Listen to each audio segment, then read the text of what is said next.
So I've been feeling like I've been losing my mind a little bit lately. Like I'm caught in a bad trip, reliving the same bad visions over and over again. But before I describe to you these last few dismal weeks, let me catch anyone up who might be tuning into the channel for the first time. As some of you may know, and for those of you who do, say it with me, I've been trying to get some pieces ready to sell. And it has not been going smoothly. At least not for one of the pieces in question. The video you're watching now is one of me building some end tables that will go up for sale online pretty soon. These were completed a couple months back actually, and all things considered the build went relatively smoothly, which makes the current state of my other project all the more frustrating. I was thinking about making a separate video specifically chronicling what's been going on, but from a visual standpoint, it would be the furthest thing from interesting, so please allow me a minute or two while you're watching this one to talk about the coffee table that's been causing me so many problems. This thing. I built this table a while back, and it wasn't until I had it put together, on the ground, ready to take pictures that I realized I had a problem. The stain looked like shit. Absolute garbage. It looked like a wooden, leprous plank. Stain in some places, not in others. In spite of the fact that I hit it 3 times, which is my usual, and also what the label recommends on the product itself. The confusing part about it is that I have never had this issue with this particular stain. Not for these end tables you're seeing me build now, not for this thing, and not for this thing either. And I just do not understand what went wrong. In any case, like I said, I didn't realize this was an issue until I was taking the glamour shots, if you will, that I would use when I eventually did post it. And at first I thought, no big deal. Pretty frustrating, but all I have to do is pop off all of the tops of the various pieces of the table and sand them down and refinish them, right? An annoying but relatively easy fix. Problem is, I did that. And then I did it again. And I'm currently on the 3rd time resanding and refinishing these freaking pieces of wood. Each time it's a little bit worse, maybe a little bit better, but that's not going to cut it. Because in order to cover costs and shipping in particular, when I do list these things for sale, I'm going to have to ask for some real money.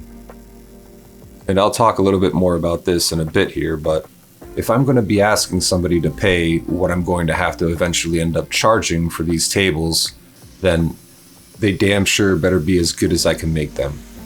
So yeah, needless to say, this has not been an ideal situation to try to have to work through, especially since I started up a new full-time position a couple of weeks ago, and the time I have to spend doing subset Studio Co related things has dwindled to practically nothing. But anyway, I do think I'm seeing some glimmers of light at the end of the tunnel. Like I said, I'm on my 3rd restain cycle right now, and this one is going much better than the previous 2. So I'm keeping my fingers crossed. All I have left is to hit all the pieces with the maroon pad and put one, hopefully, final application of stain on them, and the coffee table will be done. Hopefully. Alright, so moving on, and getting back to this current end table build that hopefully you're still watching. You've been seeing me put together the metal frame for one of 2 end tables. And while they're not identical, they are similar enough so that including footage of me building both of them would be pretty redundant. So eventually when a second end table seems to magically materialize out of nowhere, that's the reason why. Alright, so something that's occurred to me is that I don't really talk about process in these videos. The nuts and bolts, kind of step-by-step sort of stuff. And there are a couple of reasons for that, I think. Mainly, it just doesn't interest me to do that. And secondly, I assume that whatever audience I do have is the type of audience who has a pretty good understanding of how things like this are made. Whether you're a woodworker or a welder or just a general DIYer, you know what's going on in this video. There's no mystery to what I'm doing here. I'm cutting things to length and sticking them together. and I generally operate under the assumption that you, dear viewer, understand how that works. So if anyone was wondering, that's why I don't typically talk about what I'm actually doing as far as the build process goes in these videos. But all that being said, if there's anyone out there who does think it would be valuable if I include some more of the play-by-play type commentary, then please feel free to let me know in the comments.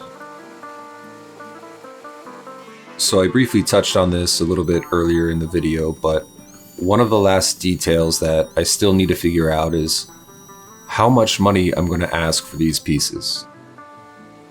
And the main issue that I'm having on this front is shipping costs. So it seems like the go-to service to use to ship items like this, larger items, furniture, appliances, things like that, that FedEx or UPS or the Postal Service can't handle, is a product called U-Ship. Now, for those of you who are unfamiliar with U-Ship, from what I gather, because I haven't used it yet, is that it's kind of like Uber, except instead of transporting people, it transports larger items. Like I said, things like furniture and appliances. And what happens is you list an item that you want to ship, say an end table, for example, and it'll give you a range of prices that other people have paid to have similar items shipped, with similar points of origin and destination.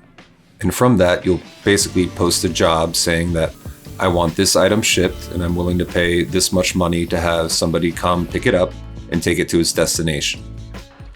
And that's great, right? Super convenient. But that leaves me with the question of how to build that cost into the product when I go to list it for sale. And the way I see it is that I have two options. One is I list the base price for the product, whatever the price would be if it wasn't being shipped anywhere. And then I would direct any potential customers to contact me to see about shipping details. The other option would be to build the shipping costs into the price of the table. But this is where it gets tricky, because I did play around in the U-Ship app, and I was able to get an average cost to send an end table that matched the dimensions of the ones in this video to both Cleveland, Ohio, as well as Los Angeles. And I live in Pittsburgh. So to ship it to Cleveland, it would have been about $240, but to Los Angeles, it would have been $460. So the question becomes, if I want to charge just a flat price for the table, how do I cover the shipping? How do I cover for that disparity in prices, the Cleveland to Los Angeles gap? Now, it'd be one thing if I was selling a whole bunch of tables, right? Then you could sort of rely on the law of averages and say, okay, well, I'm going to be selling just as many tables to the folks in Cleveland as I am the folks in Los Angeles, and that gap will narrow over time. But for me, in an ideal scenario, I'm going to have 3 things to sell to start with. And if all those 3 things sell to Los Angeles and I don't price them accordingly, then I'm going to make about $50. And that's not something that can happen. And the other option isn't much better. Listing a table for a base price with the direction to contact me about shipping has its own risks. I don't know about you, but in the past, whenever I've gone to buy something, say for $200, and I get through the checkout and to the shipping screen, and all of a sudden I'm hit with a $150 charge for shipping, you know what happens? I don't buy that thing. So this is a conundrum that I'm going to have to work through here in the next week or so. And I don't know if any of you have any kind of experience with this, but it would be a great help if you could send some pointers my way, because I could really use some. But anyway, that's what's been going on over here. Some of the things I've been dealing with. I swear to you guys, I will get something up for sale. It will be soon. I just never would have anticipated that the home stretch would be an entirely new marathon. So anyway, that's it for me. Appreciate you watching. See ya.